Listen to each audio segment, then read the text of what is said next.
Uh, Good afternoon, everybody. As Jen said, my name's Tom Eskildson. I've been working at the Yates County Soil and Water Conservation District for 25 years now. Grew up on a farm right here in the Penn Yan area, and was lucky enough to be able to get a position working at the Soil and Water Conservation District here, where I can continue to work with the farms around the area here. So I'm going to admit to everybody right off the bat, this is my second time doing a Zoom presentation. So by no means am I any type of an expert or aficionado at this. If anybody has any questions or comments at any point in time during the presentation, please say so right off the bat. We'll try and answer them as we go along. So I am going to try and see if I can share my screen and get this started.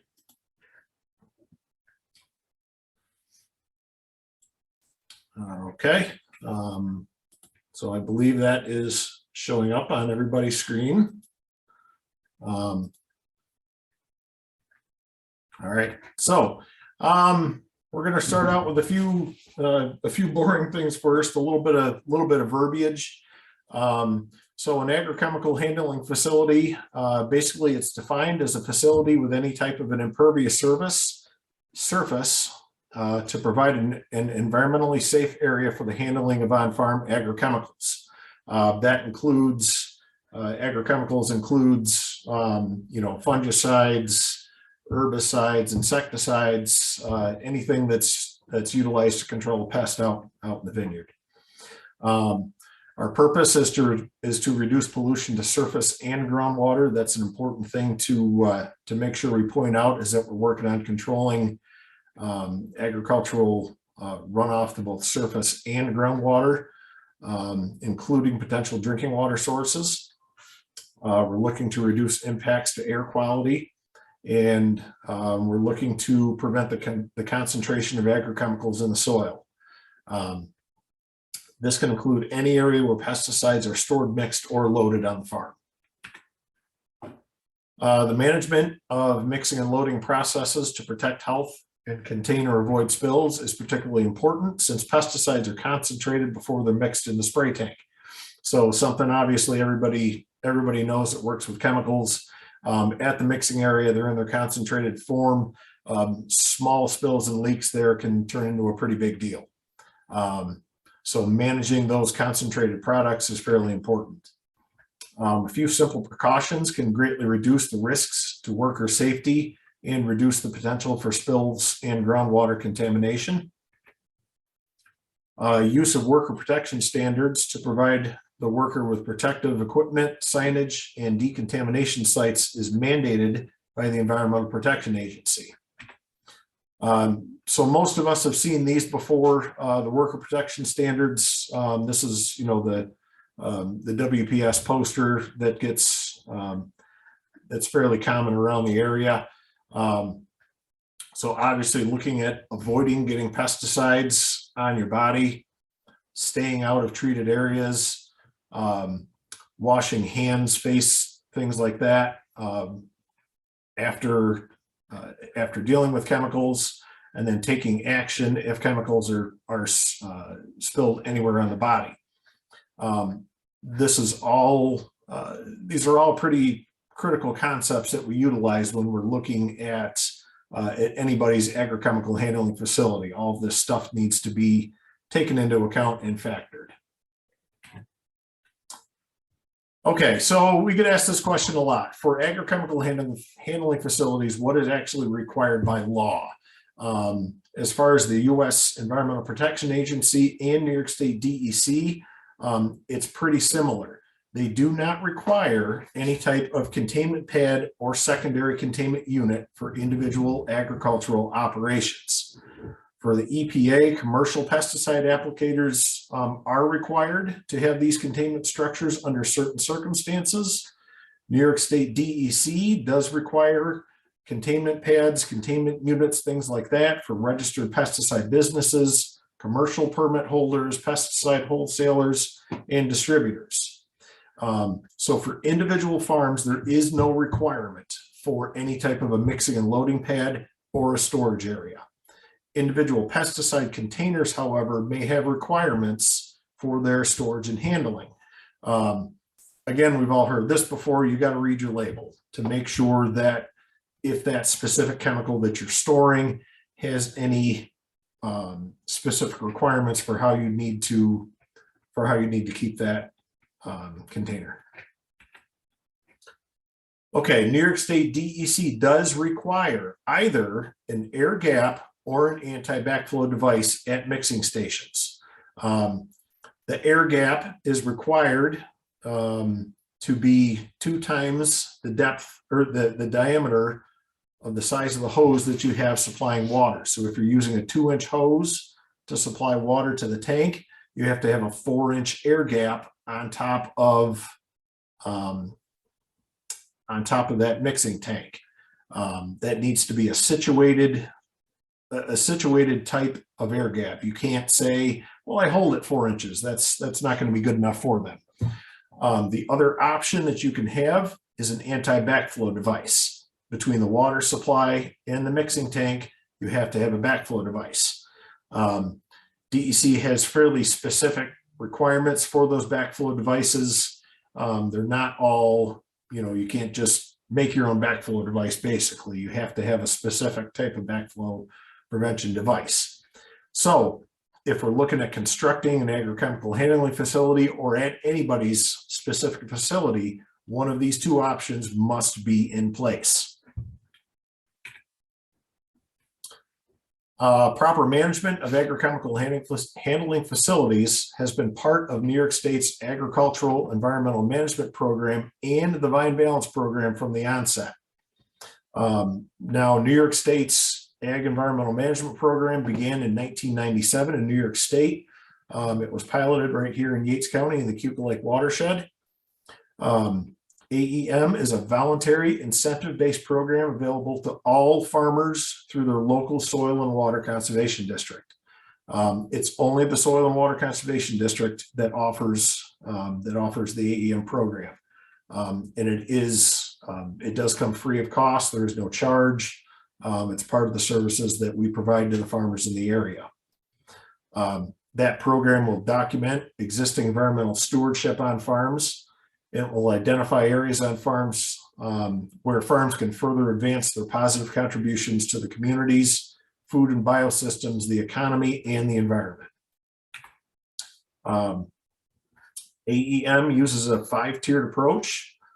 Tier 1 is an inventory of current activities on the farm. Tier 2 is where we actually kind of go through some paperwork and document environmental stewardship and prioritize areas of concern on the farm. Tier 3, we develop a conservation plan. Tier 4, we implement plans using available educational, technical, and financial assistance. The financial assistance part we'll get into a little bit in a little bit. Tier 5, we evaluate our practices that we've done to actually make sure that we've achieved the goal that we set out for. So AEM started in about 1999. Vine Balance Program started coming on board sometime around 2004. I'm not sure the exact date on that one, but 2004, 2005, somewhere around there. And that was specific towards vineyard best management practices. So AEM is, it's kind of a universal environmental evaluation for all types of farms around New York State. Dairy farms, crop farms, vineyards, veggie farms, you name it. AEM is kind of universal to all of those types of farms.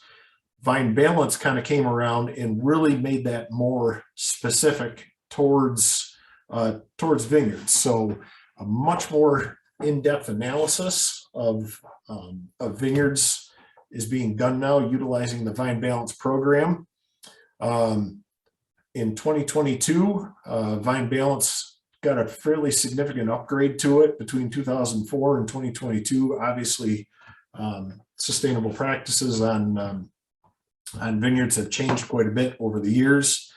So 2022, that vine balance program did get a pretty significant upgrade. Cost share eligibility. We did talk about that just a slide or two ago when we get into if you kind of go through that AEM program and develop a conservation plan for your farm. If there are some of those components that make sense to kind of go after some grant funding that is available out there to be eligible for the cost share through the Soil and Water Conservation District, it does require participation in the Agricultural Environmental Management Program. Vine balance, if you've done the vine balance program, that's not enough. The AEM program has additional steps that must be done by the farm in order to make the farm eligible. Vine balance is a big part of it. So most vineyard farms are 75% of the way through it, but there's a few more things that we have to look at in order to kind of complete a full AEM assessment and a plan. There's also cost share eligibility through the Natural Resources Conservation Service. So Soil and Water is the state government agency. Natural Resources Conservation Service is the federal government agency. Each agency has their own specified funding sources with different requirements as far as eligibility goes.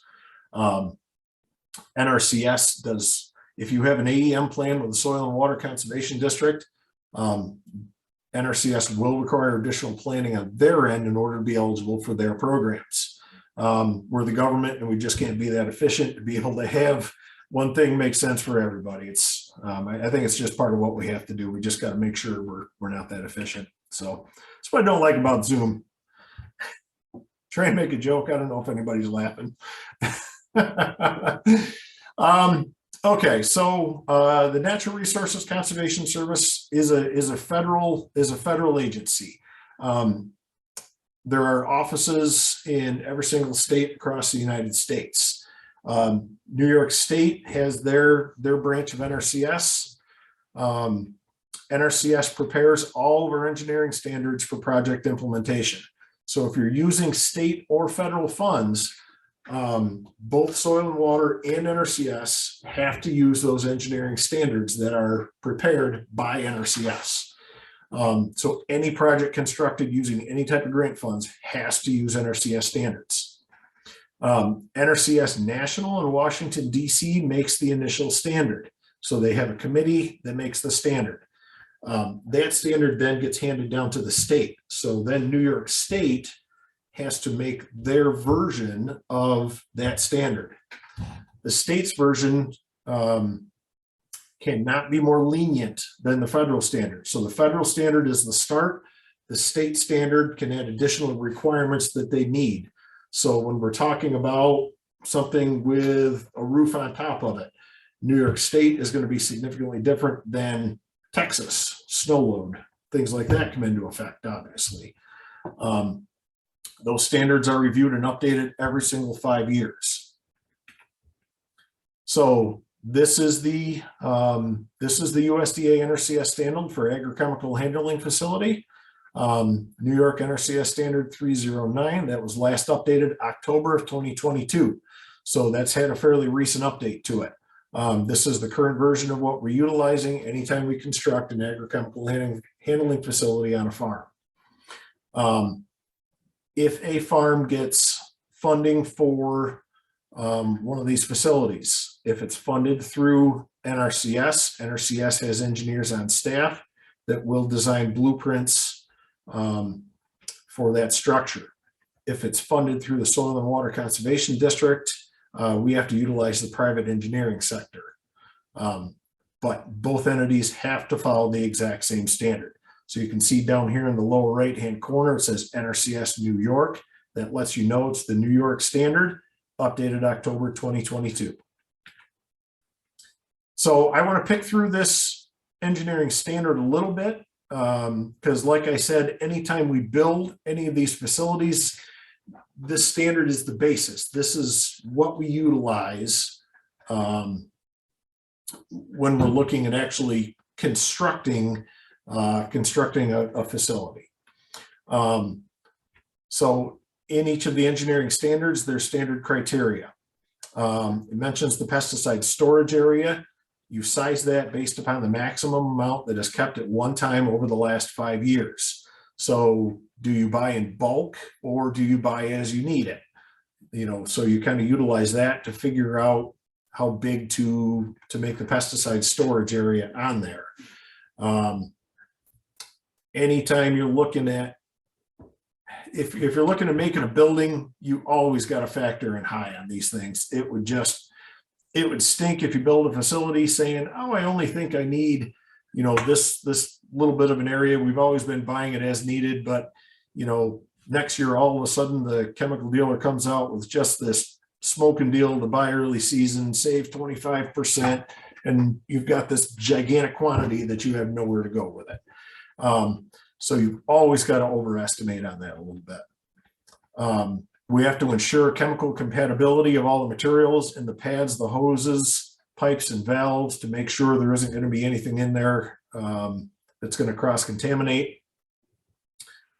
Do not include any outlet drains in the collection, storage, or handling areas. That was an important change that was made in these agrochemical handling facilities sometime around 2010. We'll get into that later. But there cannot be any outlet drains in the entire facility. The design containment volume has to be leak-proof, waterproof, and chemical tight. So they have to be, it has to be sealed to be able to contain waters and chemicals. There can be no posts, pipes, hoses, or anything like that through the floor. If you're looking at putting a concrete floor in there, it has to be a monolithic slab. There can't be any joints, nothing through there. It has to be a contained unit. The facilities need to be built 100 feet away from all wells, streams, ponds, lakes, wetlands, and sinkholes. So any type of environmental resource area, we need to build the facilities 100 feet away. That adds some extra cost because where does everybody load their sprayer right now? Right next to your water source, where there's electricity, anything like that, right?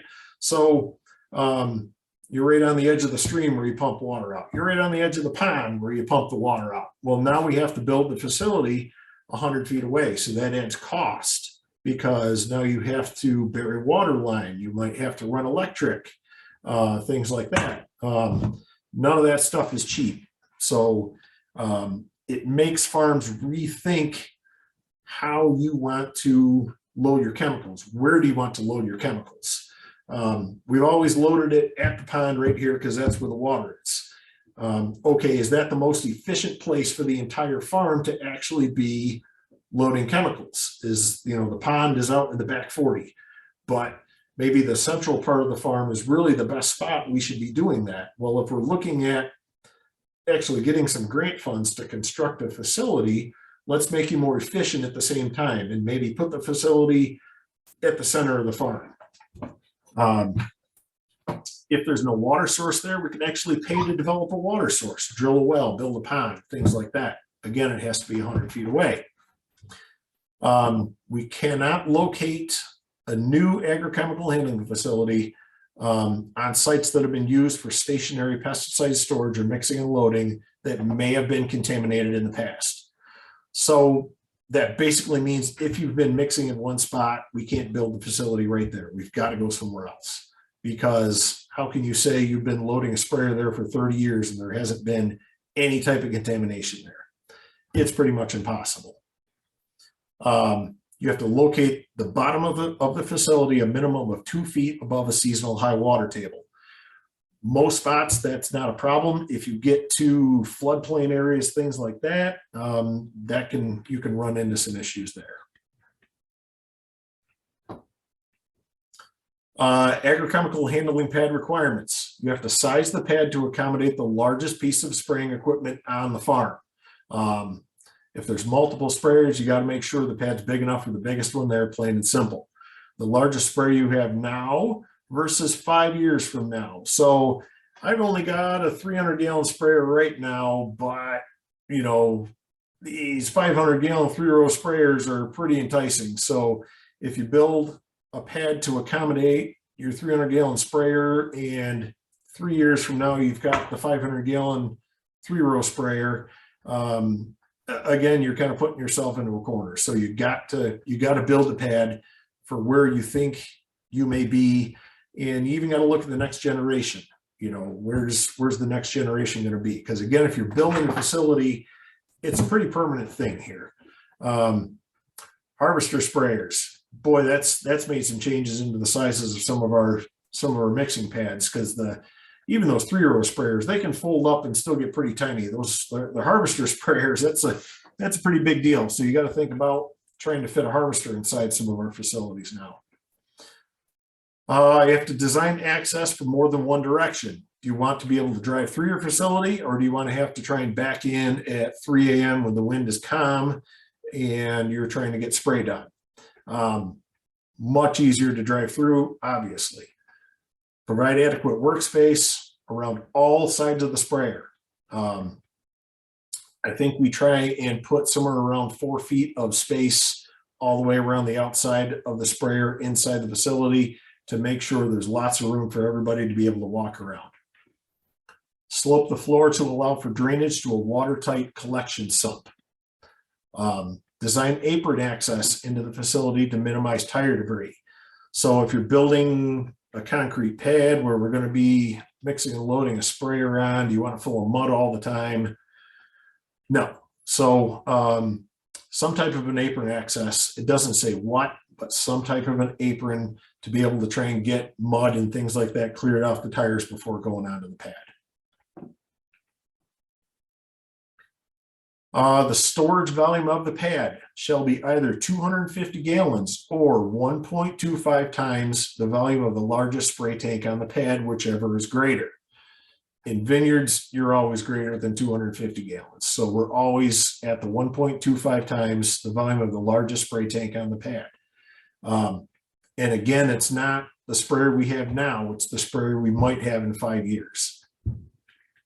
A roof is not required on these facilities. For unroofed facilities, you have to add in the volume of the 25-year, 24-hour rainstorm event. So 1.25 times the volume of the spray tank plus the volume of the rainstorm event, you have to be able to store on the pad. Provide a collection area or sump with adequate dimensions for sediment removal and pump operation. So even with an apron and whatnot on there, we all know you're still going to carry mud on the pad, dirt, debris, things like that. So the sump that's in there, you have to be able to have it big enough to be able to get in there and scoop out the dirt that's going to pop in, and a pump operation. It doesn't say if you have to put in, you have to install a full-time pump and let it sit there. I have never seen one with a full-time pump in. Any of them that I've ever seen or that we've built, it's always a temporary pump. Very rarely is that thing going to need to be used, so it's easier to just be able to drop a submersible pump in there as needed. The pad has to be liquid tight. We do not have to use concrete. There are flexible membrane liners that can be utilized. I haven't seen any of these yet, but I've heard that they're out there. Concrete pad has to be either the membrane liner or the concrete pad has to be liquid tight. So there has to be a sealer. If we use a concrete pad, you have to seal it so that it's resistant to chemical corrosion. So there's a special sealer that has to be put on top of the concrete to make it chemically resistant. Water supply. We have to provide an adequate water supply for mixing, rinsing tanks and containers and for emergency health and safety uses. This gets into that worker protection standard. We have to have the backflow prevention as needed. So all of those different requirements that I mentioned early on, the worker protection standard, the backflow prevention, either the backflow prevention or the hose drop, the hose gap that's needed, that all has to be factored in when you're constructing a facility. Again, safety. Provide appropriate barriers to keep unwanted visitors from entering the facility. Animals, children, neighbors, you name it. So if it is some type of if you have some type of a barn or something like that, lockable, something like that. If it's not, then a fence with a gate, but you have to have some type of a barrier there to keep people out. Provide warning signs, emergency eye wash stations, deluge showers, spills response kits, fire extinguishers. Again, all that worker protection safety stuff. Provide adequate ventilation for enclosed buildings. So there has to be some type of a fan in there, so chemical fumes and things like that don't build up. I remember early on, this is just a funny story, early on when we were first starting to build some of these facilities back in the late 90s to 2000 or so, we just kind of use some of the prefab wood buildings, like Wood Techs. And gentleman that we built the facility, you know, put all of those chemicals in there, opened it up on a hot summer day, and he said it was like it was the fumes that came pouring out of there were just horrifying. So ventilation for an enclosed building is certainly something to look at. Okay, now on all of our standards, there are requirements. Now there are considerations. These are additional things that they say are things for you to consider as part of your whole thing. List of all chemicals that are inside the facility in case there's a fire or anything like that. Post your emergency contact numbers at the facility. Provide a rinsing system for containers. Provide a roof. Again, this is a consideration, not a requirement. Since the standard changed, not allowing any type of a drain or anything on the pad, I've never seen one built without a roof. You got to think, if you're in the middle of spray season and it rains, do you want to have to try and go out there and pump water off of that pad or not? Probably not. Provide a mixing platform for filling the sprayer. So some type of an elevated platform to be able to get yourself up towards the top of the sprayer to be able to work better. Anything we build through any of our programs always come with an operation and maintenance plan, how to take care of the project that we built, required for every single grant funded project. It's a document that will be provided to the farm and how to properly maintain. It's basically just going to be a checklist thing, weekly, monthly, seasonal checklist items. Okay, so that's a brief synopsis of the engineering standard. That thing's like 6 pages long, so I just kind of hit the highlights of it. If you're really looking for some exciting reading, you can go through the whole thing, but that's kind of the highlights of it. So I want to switch gears and talk about the Vine Balance workbook. So the Ag Environmental Management Program and the Vine Balance workbook, they both work. They all work on the same principle, right? We're looking at different types of practices on the farm, and kind of ranking scoring questions 1 through 4. On Vine Balance, number 4 is the best practice. Number 1 is the least sustainable practice. A lot of these questions have originated from these engineering standards, so you'll kind of see that. So I picked through the Vine Balance workbook anything related to agrochemical handling facilities. So as far as the mixing and loading area, least sustainable practice within 100 feet of a well, surface water, or water course. Best practice, location 100 feet away and is done in an approved agrochemical handling facility. So distance away from a water course is in here. Pesticide application. So this kind of gets into spray tanks are filled from a nurse tank at least 100 feet from open water. Water sources and backflow devices, RPZ device, that's the backflow device, or the air gap equal to twice the diameter of the filler source pipe. So this gets into the water source development, chemical storage, shelving and flooring, what's going on inside your chemical storage area. Flooring, do you have it on a dirt floor, impermeable floor, concrete, something like that. Spill kits, are spill kits available? Again, low risk, has an impermeable floor, spill kits with PPE, shovels, cleanup, all that stuff on it. Security at the storage area. We talked about this one. This is in the standard as well. Self-contained, locked, tamper-proof, posted with appropriate signage, used only for pesticides. So this kind of gets into, security in your storage area. When I was growing up, and probably still out there some, the chemicals were in the shop. There's a shelf in the shop or whatever where all the pesticides are stored. So this is kind of getting into security and safety around your storage areas. Loading and mixing, station type. All mixing and loading is done on an impermeable pad. Mixing and loading is done at the field at a different location every single time. So you don't have to have a fully constructed facility. Field mixing and loading can be a fairly sustainable practice. All right, so you've gone through the Vine Balance Workbook, or you've gone through the Ag Environmental Management Program, and you've scored poorly on some of the above questions. I get this question all the time. Does that mean you need to build a facility? Man, this just looks bad for the farm. I need to do something. Does that mean you need to try and build something? I'm going to say no. This has always been my opinion. A grower's need for a fully constructed agrichemical handling facility needs to be looked at more carefully. Just because you rank poorly doesn't mean you need a full facility. A large building where everything is kept in. I think quite a few people out there have kind of seen those nowadays. Can you lower your risk enough to be sustainable and protect the environment?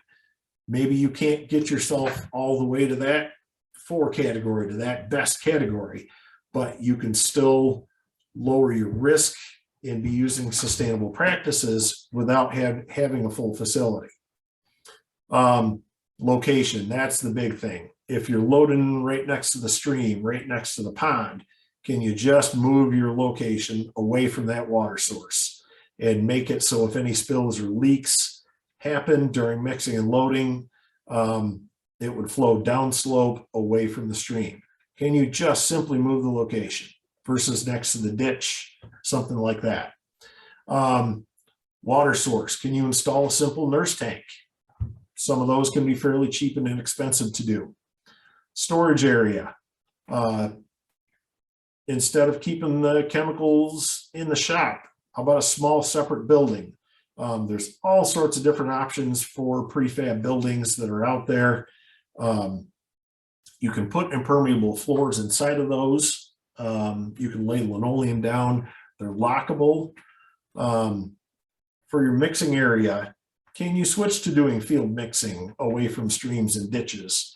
Can you install something like a crushed stone pad? When it's wet out, you get the wet year. 2022 wasn't quite so much like that, but 2021, it seemed like you couldn't do anything without getting wet. It was just a miserable year. So can you just improve your mixing area to make it a better facility with a crushed stone pad? Couple of quick examples. I recommended this forever for people for chemical storage, an old chest freezer. If there's got a neighbor that's looking to get rid of one or whatever, you've got an old one in your basement that you're looking to get rid of, old chest freezers make a great spot to store chemicals. This is an example of a small vineyard grower that just has an outside mixing and loading area on a crushed stone pad. I believe the chemicals are stored inside here.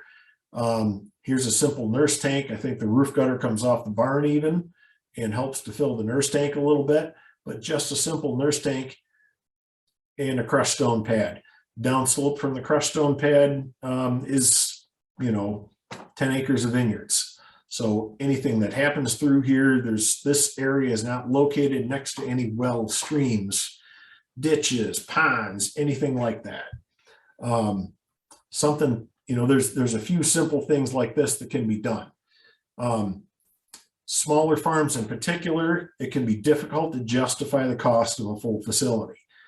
all those engineering standards that I went through, if you're looking at building a standalone facility, you'll be looking at least $60,000. It's a fairly detailed, in-depth facility.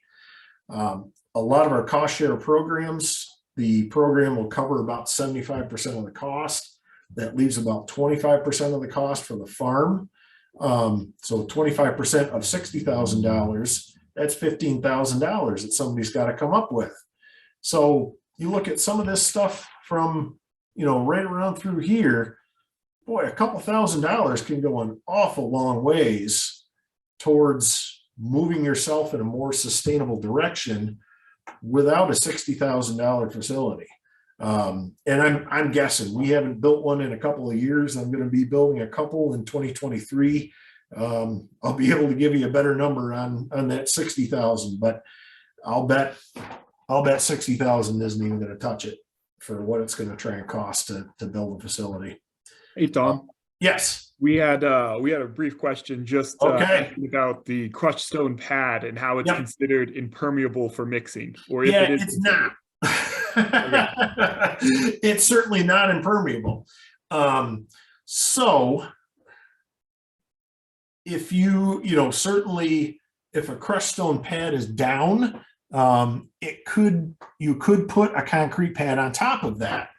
Again, that adds cost.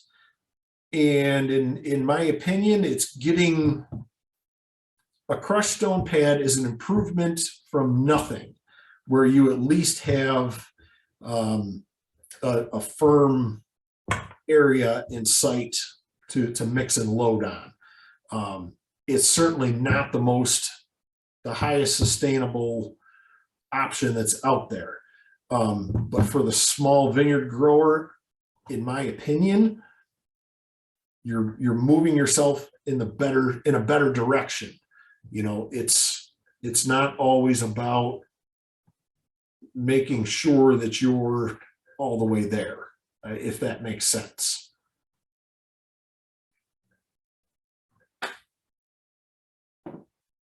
So case-by-case benefit, or case-by-case basis to see if the cost benefit is going to work out. I did see where I could get the questions to pop up now. Crushed stone pad, an option on vine balance. I think, Justin, you can hop in here. Some vine balance, I think, is going to continue to be a fluid document, where, certainly options are going to be able to the wording is going to be adjusted as time goes on, certainly. Very much so. We are definitely still working on honing our rubrics and adding certain options and taking away certain options as needed. So that's just a brief oversight in wording, and if an inspector comes out, they can totally handle and score it accordingly.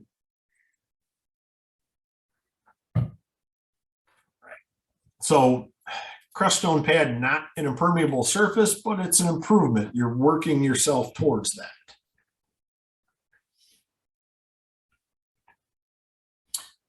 Okay, so can we put an industrial spill pan on crushed stone? Yes, yeah, those it was back there.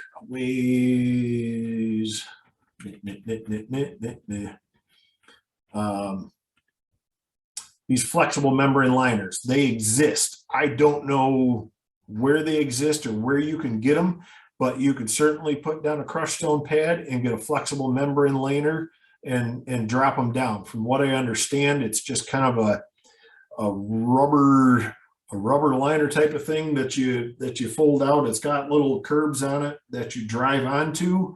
They kind of fold themselves down and pop up, and there you go. You mix and load on them. Like I said, I've never seen them, but I know they exist out there. That is certainly be an option.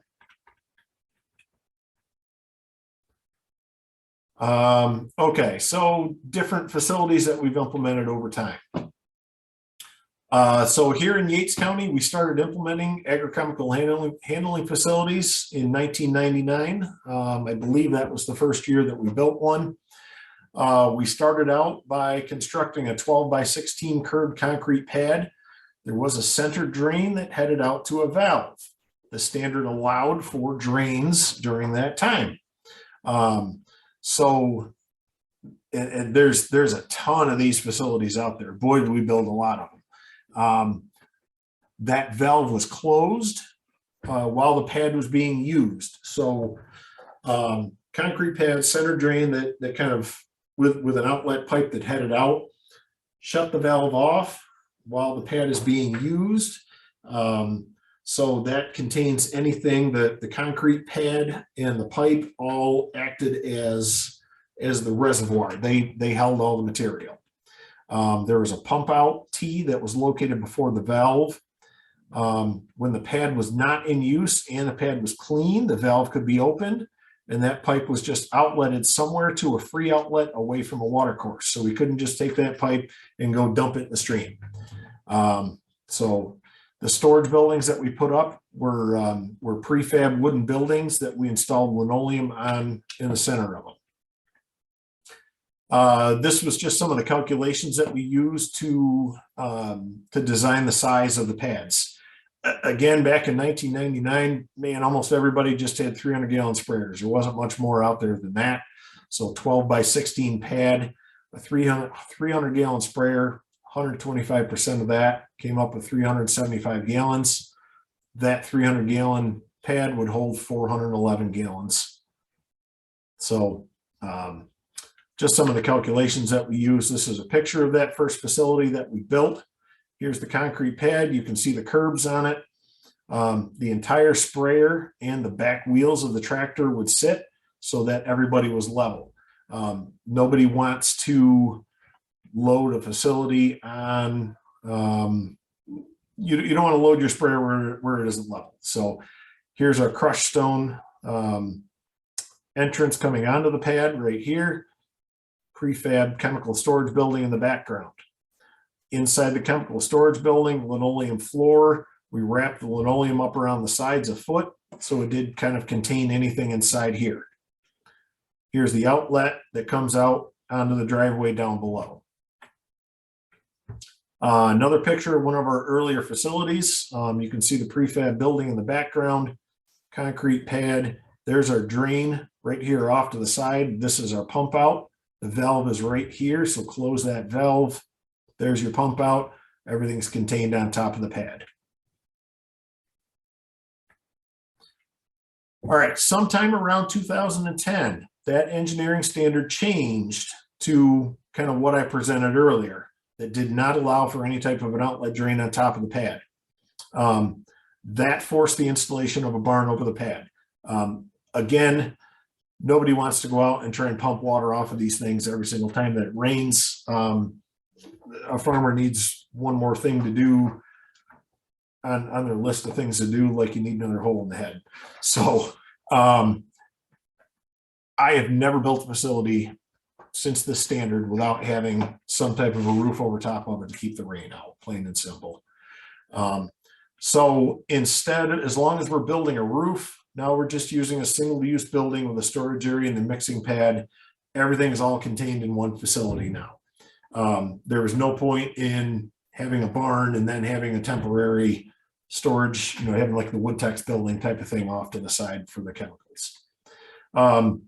Same time, as time goes on, the sprayers have gotten larger. We got the 3-row sprayers, we got the harvester sprayers, and they just weren't fitting on the smaller pads anymore. So this is a blueprint that we had for some of our earlier facilities after that change happened. So crushed stone pads on the outside. The size of the pad itself, 12 feet wide. We adjusted the length of it to fit the size of the sprayer.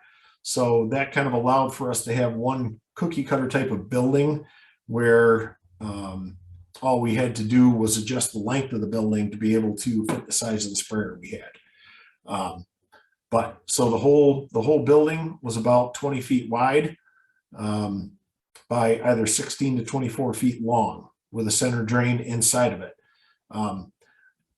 The problematic part about the new facilities now, with a contained unit here, and the collection sump and whatnot inside, if there's a major spill or anything, all the water sitting right here on top of the pad. So you're going to have to walk through it now in order to try and deal with it. So that's kind of problematic, but didn't really have a good way to get around that. So yep, 20 feet wide, 16 to 24 foot long. Here's some pictures of some of these facilities. So here you can see the chemical storage area off on the side. It's elevated off the mixing pad. So the mixing pad is down here. This is a 6-inch lift or so that comes up to the chemical storage area. The chemical storage area is sloped onto the mixing area. So if anything happens here, it's going to drain onto your pad here. We have an elevated water platform outside for the tanks to be sitting on. After we built some of these, with the water tank sitting outside, you get, 500 gallons of water sitting outside on a hot summer day. After a couple of days, that kind of got to be a big stinky algae pool. So that got to be, that was getting problematic. We've built these facilities where you can just put a lean-to shed off the side of an existing building. So you don't have to have a full building just dedicated. You can just make a lean-to shed off the side of an existing building. We've built a pad inside an existing barn. So just take one bay out of a Morton barn type of thing, and we've just built a facility inside of those. Those are a few. You can get away with things being a little bit cheaper that way than having to build an entire facility. This is the latest blueprint that we've been using for the last couple that we've been built, that we have built, because these ones were right around 2010, 2011, 2012. This one here has kind of been from 2020 on or so. Again, the facilities are getting bigger. Harvester sprayers are the big things that are kind of making our facilities get bigger. It's, I don't have a harvester sprayer yet, but I might get one. Well, okay, might as well just make that big enough for the harvester to be able to get in. So the buildings are getting a little bit bigger, 24 by 36 building, concrete pads on the outside. This is the chemical storage area. This is the mixing area right here, all sloping to the center, to a drain. Not a drain, a sump collection pit, basically. Side view, so we've got a 16-foot header height to be able to make sure the harvester can fit in and the larger sprayers to fit in. The 3-row sprayers with the big hoses that come over top, all that stuff gets pretty tall. So we've got a 16-foot header. The pesticide storage area is on the right. Again, it's up a couple inches from the pad and slopes towards the pad. We have an elevated platform inside where the water tank is now inside. So the elevated platform above the pesticide storage area for the water tank, so everybody's inside now. Pictures of a couple of these facilities that we've put up. Just some outside views. You can see the elevated platform right here. The water tank sitting on top. This is your chemical mixing pad right here. The storage area is right here. Roll top doors, drive-through facility, man door on the side. You can either have a man door or you can have another roll top door there big enough for a skid steer to come through. So if you get your chemicals in bulk, they're on a pallet, you can just drive a skid steer right in there, drop them down in, no additional handling required. So again, if we're putting up something like this, man, let's find a way to make it more efficient at the exact same time. It just makes sense. Again, closer view inside, showing the center drains. you know, a little bit of these are usually some of the precast concrete catch basins that we put in there. Has to be a liquid tight seal around here to make sure that we keep that. Shower head stations, remember that was part of it, right? So pull chain with an actual shower head. This is inside, or you can just have something outside. Something as simple as this. You can, with some of these things, you can get as fancy as you want, or you can keep them as simple as you want, as long as it's functional for you and it's something that's going to work. Meets the engineering standards and the engineers are happy. Eye wash stations, you can get these usually just out of the Gempler's catalog, or you know, maybe some of your local hardware stores sell them. But emergency eye wash stations are all required, so we have them in there. I guess that's about the end of my presentation that I have for now. Open to any more questions that anybody else might have. There is one question about if an example of a spill containment workstation is acceptable. I don't know if you can see it. Oh, let's pull that up, see what that says. The Zoom stuff out of the way. Oh, I see. Huh. I've never seen those before, I guess. That would certainly be, that looks like something maybe more for storage and not for mixing and loading. I'm not sure exactly what the, yeah, I don't know. I've never seen those before.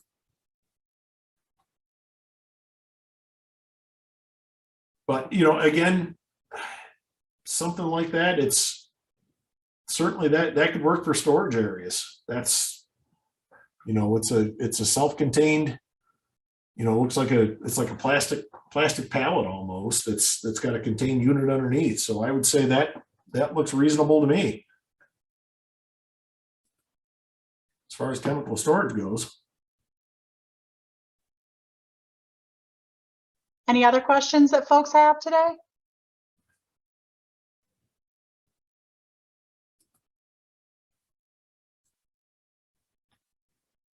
There's one. So Jim Baker asks, is there a standard for being considered impermeable? Ah, that's a good one right there. So what's impermeable and what's not, right? So if you have grant funding for a facility, the individual engineer will make that determination about what's impermeable and what's not. If you're not using grant funding and you're just kind of doing a do-it-your-own at-home, you know, type of thing,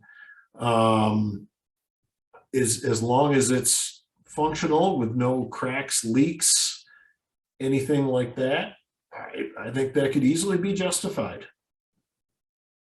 Yeah, and some of the flex, yeah, there's pond liners you can get.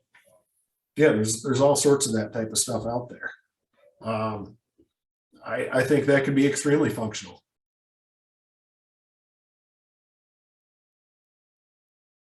I've never seen anybody try it, so let's give it a whirl. I think that's the great thing about working with farmers, is that there's all sorts of ideas about different ways to do things, and I love it. Another question that has come in, will these types of facilities be mandatory at some point in the future? That's a great question. So when I went through and I asked, you know, I went through the slide about what's required. I asked DEC that question last week. So I wanted to get the most up-to-date information about what's required and what's not. I have not seen anything on DEC's radar that says we're going to be requiring these. Does that mean it's not on somebody's radar? Not a bit, because that's, you know, there could be something that pops up next year that says, okay, we're changing it, here it goes. but not that I've heard about.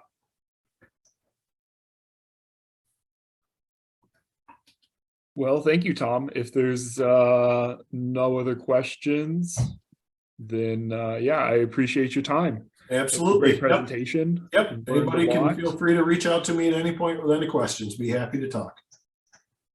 Sounds great. Couple of things before we go, though. I just wanted to remind everyone that next week we do have 2 more sustainability webinars that we have planned. One about reducing drift and another one on Wednesday about My EV, which is a kind of pesticide tracking and vineyard mapping system that Terry Bates will be giving a talk about. And again, wanted to remind everyone to sign up for the sustainability program. If you have not already, the deadline for that is at the end of the year. So coming up soon to get certified under the sustainability program. If that's it, then thank you for your time and enjoy your day. Thanks all.